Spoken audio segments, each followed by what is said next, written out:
all the challenges and trials that you have in a day, whether it's in athletics or homework or whatever it is, and you come home and you have a place that's a refuge.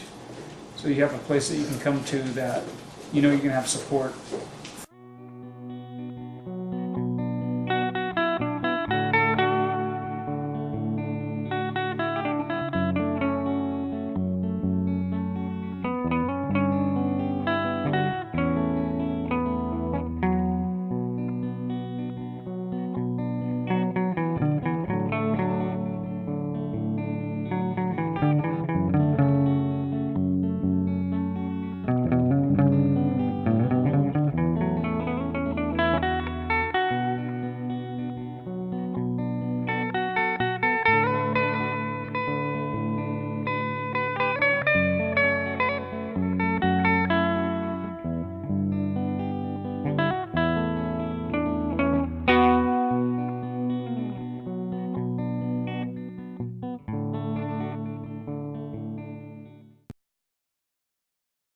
So Olivia, what's the biggest influence in your life?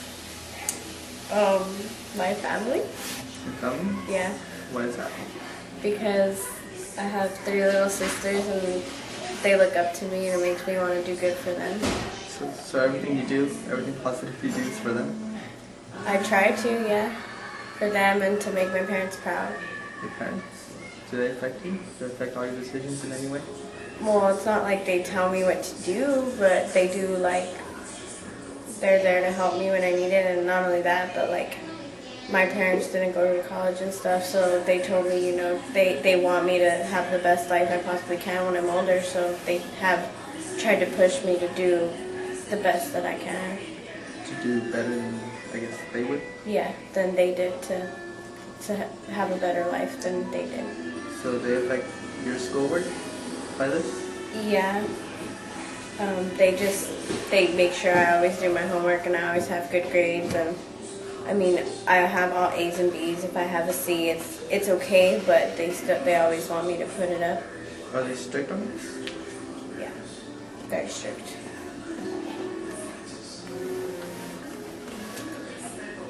So what do you and your family do to stay close with each other? We try to make sure we're always talking to each other and make sure we're close as a family, and we try to eat dinner together.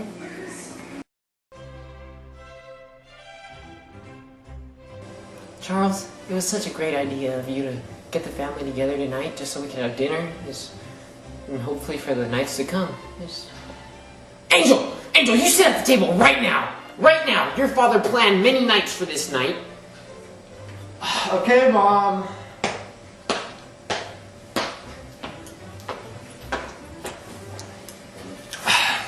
Okay, I'm here.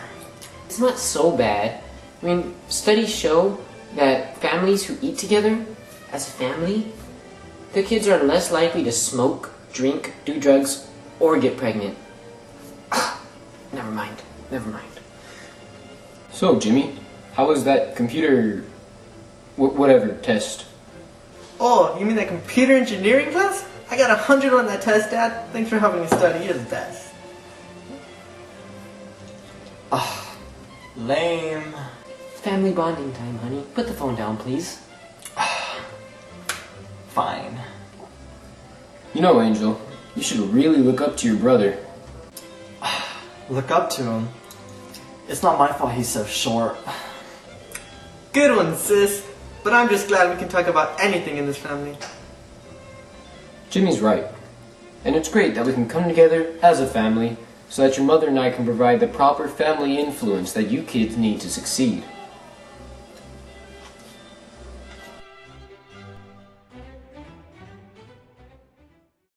How was your family life when you were a teenager?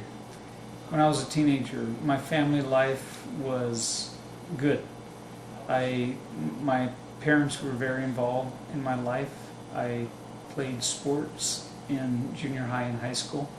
So my dad, being a coach, was there with me at the games, coaching me, training me in off seasons. And so from that perspective, I had good interaction with my parents. So now you seem to have had a very, very good background to become who you are today. And how do you think that influenced you on how to raise your 6 kids today? Yeah, so as you mentioned, I have 6 kids today. And one of the things that I think was my parents' involvement in my life, they knew who my friends were. They were involved in where we were going, what we were doing, and we had to be responsible.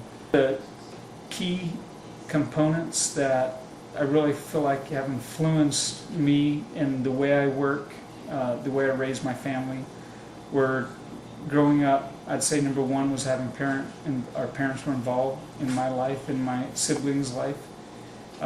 We did, in the evenings, we'd sit down at the table and have meals together, and that was a time to talk about what was happening during the day, what was happening at school, and that was a time that we could bring up issues that we're facing, and everybody at the table felt free to speak and talk about what was going on.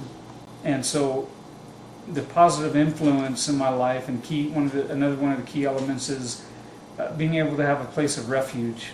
So you go to school, you go to all the challenges and trials that you have in a day, whether it's in athletics or homework or whatever it is, and you come home and you have a place that's a refuge. So you have a place that you can come to that you know you can have support from your other family members.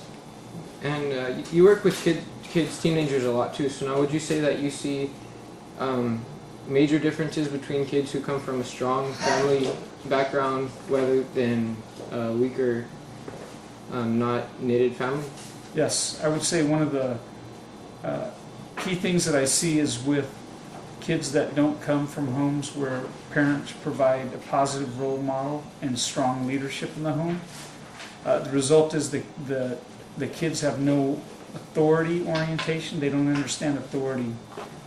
They want to do whatever they want to do. And I would argue that having a strong home where you have strong leadership and examples in parents becomes even more important, because kids are now faced with making decisions even faster and sooner, earlier in their life than prior to.